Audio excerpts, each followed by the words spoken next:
Each day, our case to fix health care and end the shutdown gets better and better, stronger and stronger, because families are opening their letters, showing how high their premiums will climb if Republicans get their way. Wouldn't be so sure about that. President Trump definitely not taking this sensationalist party seriously. And the problem is we really don't know who the hell is leading the Democrats. You have this AOC, I don't know her at all, but I watched her the other day. She said, well, if they want, they could come to my office. The only one that challenged her actually was Nancy Pelosi, and Nancy's not looking too good. I don't know what happened to Nancy, but she's not looking great. Oh, I didn't know she was in leadership, but she's taking Hakeem Jeffries' place, and Schumer's afraid that she's going to run against him. And right now, I don't know. He can change. Life is crazy, right? Joining us now, Oklahoma Senator Markwayne Mullin. Senator, thank you so much for being with us tonight. And this does beg the question, why does Senator Schumer seem to be so confident?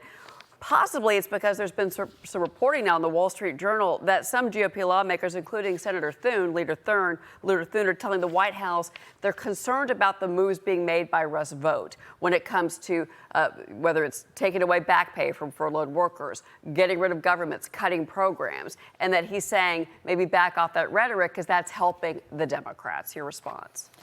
Well, Dagan, first of all, this is, Leader Thune has been very clear. He's walking step by step, and with the White House, there's no daylight between us, between the House or the White House.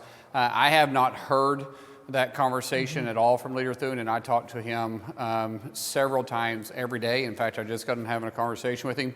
We are 100% in the same boat, rowing the same direction, saying we're not giving an inch. The federal government has to be reopened. If the Democrats actually want to negotiate, then they got to open the government on a bill that they've already voted for 5 other times. Keep in mind, this is a clean CR. You know that. They voted for this last year in September. They voted for this in December. They voted for this in January. They voted for it in March. What has changed now is that, well, you got a career politician in Chuck Schumer, who in 1996, Dagan, he was sitting right here, because I'm sitting just out the House chamber right now because where the camera location was. He was just in this chamber right beside me, and he said that we can't give programs, we can't give assistance to illegals because if we do, it incentivizes them to come through. Well, that was 30 years ago when I was still in high school. Now that career politician has changed tunes. He's holding American hostage because he's wanting to give all the illegals free health care on the taxpayer dime in a tune of $1.5 trillion. And so when you have career politicians as leaders, this is what happens. They think they're winning because they're putting pain on the American people, and their base that is now being controlled by Marxists and jihadists are liking it.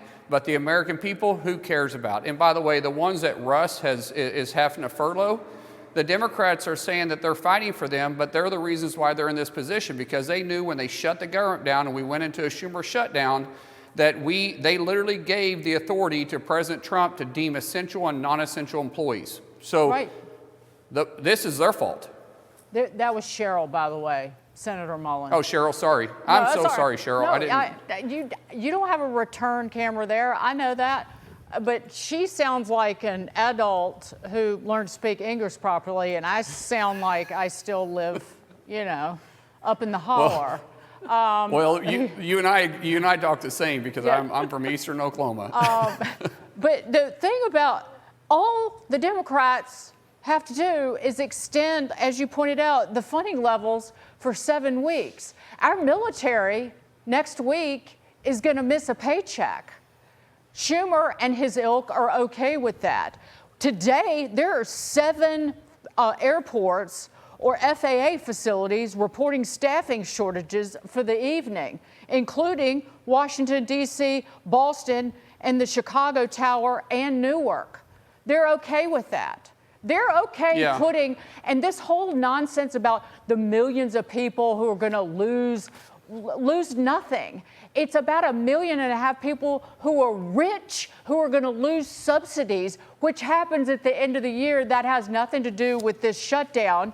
And the reason premiums are going up right now is because of Obamacare and the boondoggle morass horror show that it is. So he can shove that where the sun doesn't shine, Senator.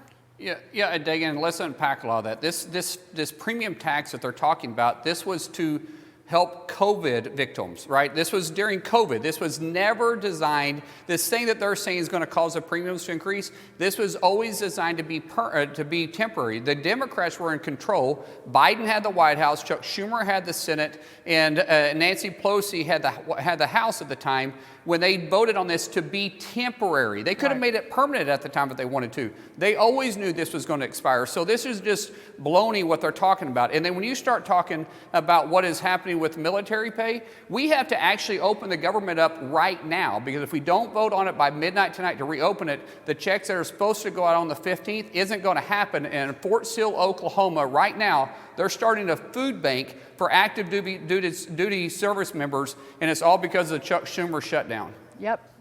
They don't care except about their own political gain. Senator Markwayne Mullin. That's right. Power on, sir. Power on.